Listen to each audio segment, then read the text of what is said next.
ang reyna ng kahalayan. At dumating ang isa sa 7 anghel na may 7 mangkok at nagsalita sa akin na nagsasabi, "Halika, ipapakita ko sa iyo ang hatol sa tanyag na mahalay na babae na nakaupo sa ibabaw ng maraming tubig. Nasa kanya'y makiapid ang mga hari sa lupa at ang mga naninirahan sa lupa ay nalasing sa alak ng kanyang pakikiapid.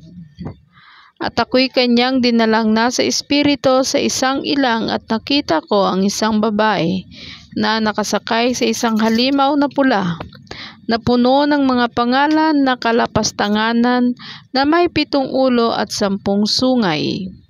Ang babae ay nakadamit ng kulay ube at ng matingkad na pula, nagagayakan ng ginto at ng mahalagang bato at mga perlas, at hawak sa kanyang kamay ang isang kopang ginto na puno ng mga karumal-dumal at mga bagay na marurumi ng kanyang pakikiapid.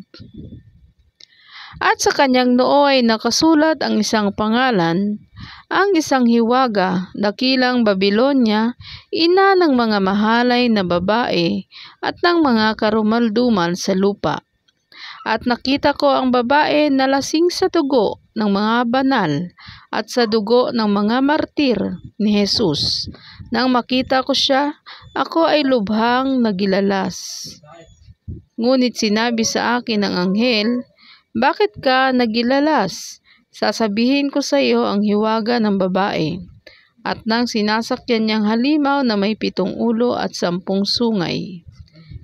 Ang halimaw na nakita mo ay buhay noon at ngayon wala na, at malapit nang umahon mula sa di matarok na kailaliman at patungo sa kapahamakan. At silang mga naninirahan sa lupa na ang kanilang pangalan ay hindi nakasulat sa aklat ng buhay mula nang itatag ang sanglibutan ay magigilalas kapag nakita nila ang halimaw, sapagkat buhay noon ngunit ngayon wala na at darating pa. Kailangan dito ang pag-iisip na may karunungan. Ang 7 ulo ay 7 bundok na kinauupuan ng babae. Sila rin ay 7 hari. Ang 5 sa kanila ay bumagsak. Ang isa'y nananatili pa. Ang isa ay hindi na dumarating at pagdating niya, kailangang magpatuloy siya ng sandaling panahon. At ang halimaw na buhay noon at ngayon wala na, ay siya ring 8, ngunit kabilang sa 7 at siya'y patungo sa kapahamakan. At ang 10 sungay na iyong nakita ay 10 hari na hindi pa tumatanggap ng kaharian, subalit sila'y tatanggap ng kapangyarihan bilang mga hari sa lupa ng 1 oras kasama ang halimaw. Ang mga ito ay may isang pag-iisip at ibinibigay nila ang kanilang kapangyarihan at kapamahalaan sa halimaw.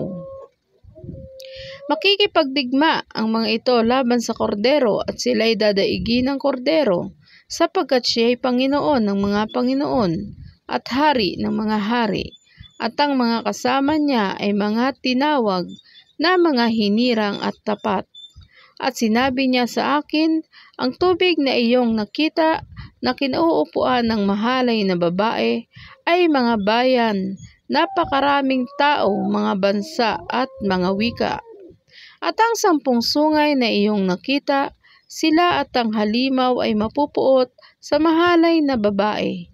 Siya'y pababayaan na tuhubaran nila, lalamunin ang kanyang laman at siya'y lubos na susunugin sa apoy, sapagkat inilagay ng Diyos sa kanilang mga puso na gawin ang kanyang layunin at magkaisa ng pag-iisip at ibigay ang kanilang paghahari sa halimaw, hanggang sa maganap ang mga salita ng Diyos. Ang babae na iyong nakita ay ang dakilang lungsod na nagahari sa mga hari sa lupa.